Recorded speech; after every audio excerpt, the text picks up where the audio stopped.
Welcome to PSC Q&A. ഇന്ന് നമുക്ക് article 21A നോക്കിയാലോ. 6 വയസ്സ് മുതൽ 14 വയസ്സ് വരെയുള്ള കുട്ടികൾക്ക് സൗജന്യവും നിർബന്ധിതവുമായ വിദ്യാഭ്യാസം മൗലിക അവകാശമാക്കി മാറ്റിയ ഭരണഘടനാ ഭേദഗതിയാണ് 86-ാം ഭേദഗതി. 2002 86-ാം ഭേദഗതി, അത് 93-ാം ഭേദഗതി ബില്ലാണ്. വിദ്യാഭ്യാസം മൗലിക അവകാശമാക്കി മാറ്റിയപ്പോൾ ഭരണഘടനയിൽ കൂട്ടിച്ചേർത്ത അനുച്ഛേദമാണ് 21A. ആർട്ടിക്കിൾ 21Aയുടെ ചൂട് പിടിച്ച് പാർലമെന്റ് പാസാക്കിയ നിയമമാണ് വിദ്യാഭ്യാസ അവകാശ നിയമം. വിദ്യാഭ്യാസ അവകാശ നിയമം പാർലമെന്റ് പാസാക്കിയ വർഷം 2009 ആഗസ്റ്റ് 26-ന്. വിദ്യാഭ്യാസ അവകാശ നിയമം നിലവിൽ വന്നത് 2010 ഏപ്രിൽ 1-ന്. വിദ്യാഭ്യാസ അവകാശ നിയമ ഭേദഗതി ബിൽ പാർലമെന്റ് പാസാക്കിയത് 2019 ജനുവരി 3-ന്. പ്രസിഡന്റ് ഒപ്പുവെച്ചത് 2019 ജനുവരി 10.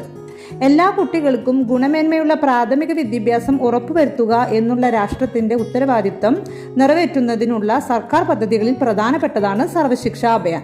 സർവശിക്ഷാ അഭിയാന്റെ ആപ്തവാക്യമാണ് സർവരും പഠിക്കുക, സർവരും വളരുക. Thank you.